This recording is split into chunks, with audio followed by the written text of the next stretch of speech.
د دې مړي ارواحونه وکور ته حاضرېږي د مړي ارواحان وکور ته راځي نبی علیه الصلاۃ والسلام فرمایي صرف دغه په باره کې دوه درې حدیثه وخت مختصر او ایصال ثواب د پاره چې په مړي پسې انسان خیرات وکي دا پسې رسیږي په دې خوشاله کېږي مړ او دا دوره و قبر ته ورځي الله ته ورځي د لپاره غونډي او غرونه جوړېږي په احادیث طیبه باندې دا ثابت په دې باره کې دوه حدیث وایم وخت ختم عن انس بن مالك قال سمعت رسول الله صلى الله عليه واله وسلم يقول ما من اهل بيت يموت منهم ميت فيتصدقون عنه بعد موته الا اهداها اليه جبرائيل على طبق من نور ثم يقف على شفير القبر فيقول يا صاحب القبر. د دې حدیث مفهوم دا دی چې حضرت انس بن مالک رضی الله تعالی عنهما فرمایي وای ما د نبی علیه الصلاۃ والسلام څخه واوریدل دا په ویل یو مړی چې په یو کور کې وسی او بیا په دې مړی پسې خیراتونه کوي دا د کور والا دا د کور خلک په دپسې په دې مړی پسې خیراتونه کوي بعد موته ورسته تر مرګ الا اهداها الیه جبرائیل على طبق من نور کما صدقه چې پسې وسی ادواب پسې وسی نفلونه پسې وسی یا روزه پسې ونیول سي دا جبرائیل علیه السلام د یو نور په تال کې دا راواخي وروان ثم يقف على شفير القبر بیا پر دې کناره باندې د قبر ودرېږي چې د چا د پاره کم شي سوی فيقول يا صاحب القبر العميق دغه جبريل امين ورناره کې چې د دې کډي خاوند چې هغه یو جوړ کړی دی د دې خاوند هذه هديه اهداها اليك اهلك دا یو هدیه ده دا تحفه می دراخسته ده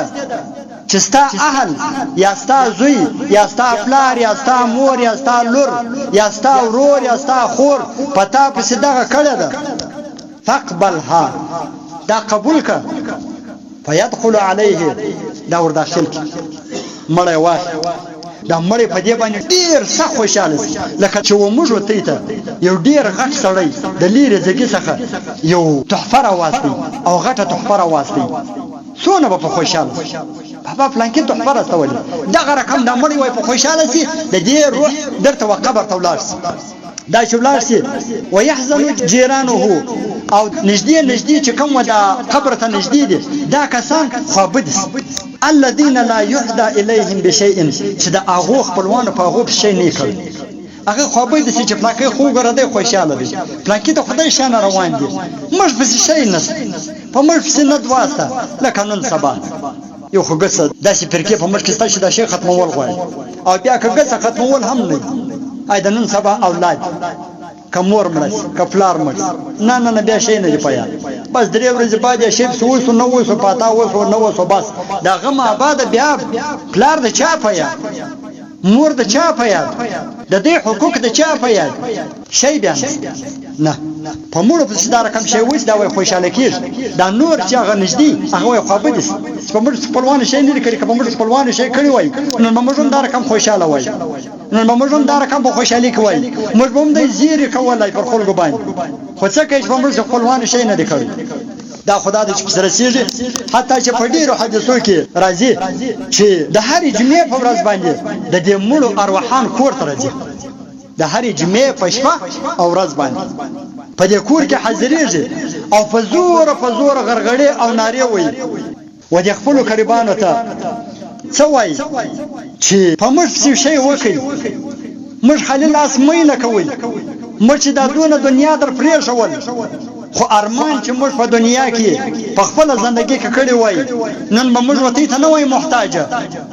نن سبا د هر پلار د پاره پکاري د هر چا د پاره پکار دي چې والله که پر دې باندې روزي ودرېږي د خپل ځان د پاره یو څه کوه د خپل ځان د پاره یو څه کوه چې تا ته الله جل جلاله درکول دا ستا پر اولاد باندې هم ولا بلا که روزي ودرېږي خپل ځان د پاره یو توشه برابر وا مجاهدینو ته یو څور کوا علماء ته ور کوا مسکینان جوړ کو په دې کلی کې مسکینان کورونه ستا داسې کورونه ستا ما درته وویل چې ما ته قسم خدای په د اجره کې مال راغلی چې زموږ د خدای په ذات قسم کدرې مې چې زموږ سره غوښه باندې سره دې قسم لیدلې چې وجه مزمار د خدای په ذات قسم زکشنان په بسکوټو ګرځو بسکوټونه یو څوک راوړي دغه بسکوټونو کوم زموږ کړه وړه قسم په خدا کسته دغه رقم کسان شته او موږ د خپل خواهشاتو زندگی پر خپل ځان تیرو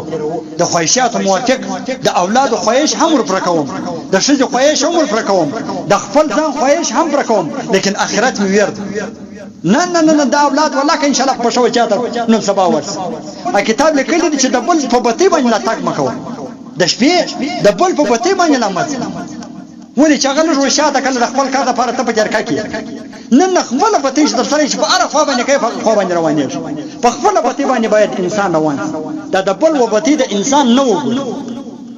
دا چې دی دا رسیږي خیر وخت نه وخت نو وای دغه مړی ناری کې چې خدای ته وګوري مړ خلل لاس مېله کوي او زمر د دې تنګ ډوري د دې تنګ خبر یو څه خیال وکي زمر د غربت یو څه خیال وکي زمر د مسکنات یو څه خیال وکي مړ ډیر مسکینان مړ ډیر تباہ او برباد یو څه بسره وکي دا په حدیث کې راځي چې د جمعې خطبه وایي کېږي تر دا حد پورې د ارواحونو د الله په کور کې بیا ځي کچا شی چې وکي په خپل هدیه اخی ځي او کچیر چا شی نه چې وکي نو خلیل الله صلی الله علیه سره مرجه په افسوس باندې په جړه باندې روان شي وای ته عند ورځ ما کوي ورځ ما ټاکي ولې د جمعې پر خامخا خیرات کوي ولې د جمعرات پر نه کوي وای ته عند ورځ نه راواد رسول الله په خپل ویل څه ضرورت دی چې دغه مړی د جمعې په ورځ باندې کور ته راځي خو بل ورځ برکړلی او نبی علیه الصلاۃ والسلام فرمایي چې ته وزارتو ته ځي د جمعې په ورځ یا د جمعې یو ورځ مخکې یا ورځ بعد کې ځي او کې شپه کې ورځ باکنه نو تر دې پر یو حدیث وایم مولانا عبید سندی انصاری رحمه الله علیه پر رسول الخمس دا یو کتاب د 855 صفحه کې مخکې حدیث هم راوړی دا هم راوړی دا یو سل یو اتیا کال کې وفات شوی دا عالم یو سل یو اتیا کال کې وفات شوی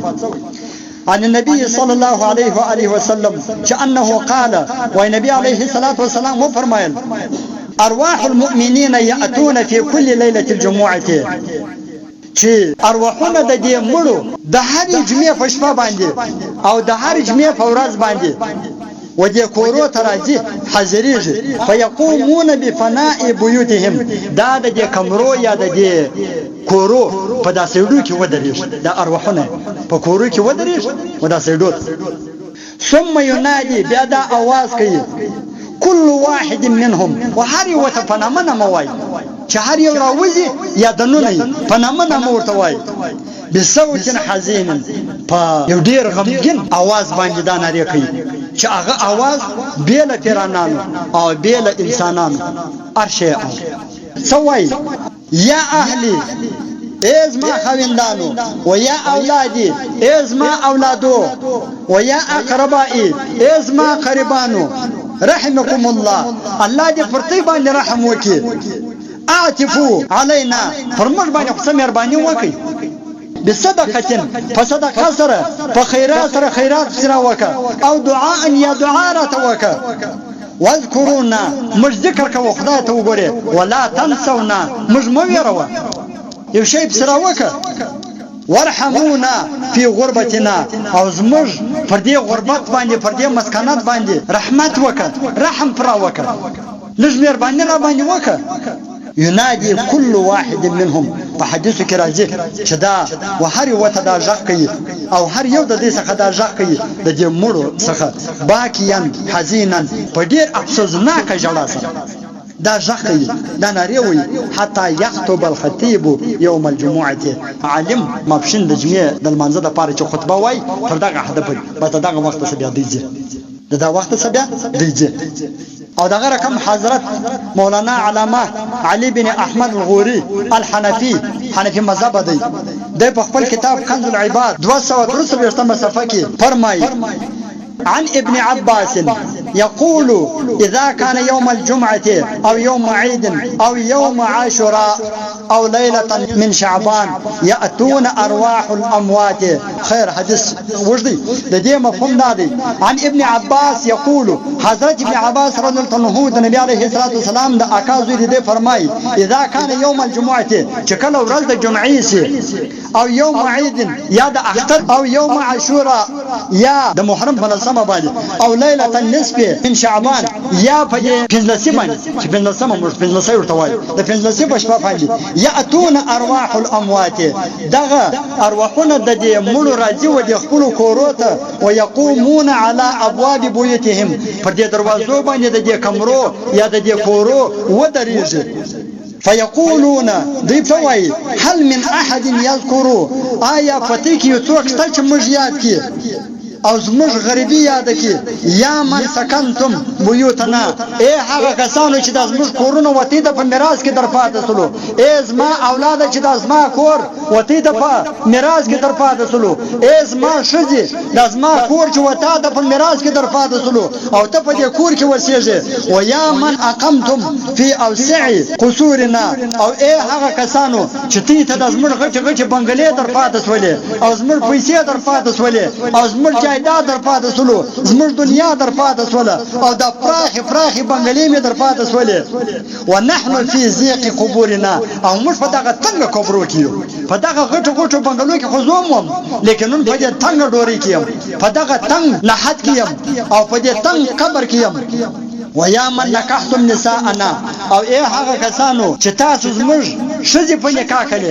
چې دا کومه شذې کونډه چې بل میړه وکي او هغه ته بیان لري هل من يتفكر من غربتنا وفقرنا آیا پته کې دا فکر ستا چې ته زموږ پر دې مسکنات او زموږ پر فقر او زموږ پر غربت باندې یو څه فکر وکړي لږ سوچ پر باندې وکړي نو په دغه څنګه ډوري کیو په دغه دوه پټو ډوري کیو خوريتي لیکن حساب او کتاب د مر سره کیږي یو څه احسان خور سره وکړي یو شی خور سره وکړي په خالي الله سبحانه خو مې پرېږدي نو مقصد ما دا دی چې دغه صدقه کول یا نفل منځ کول یا نفل حج کول یا قرات قرآن ویل دغه د ایصال ثواب د پاره د دې مړو د پاره دا ورسیږي په ذخیره احادیث باندې ثابت دي لکه یو حدیث کې راځي نبی عليه الصلاه والسلام فرمایي اقرؤوا على موتاكم یاسین په خپل مړو به یاسین وایي یعنی قرآن وایي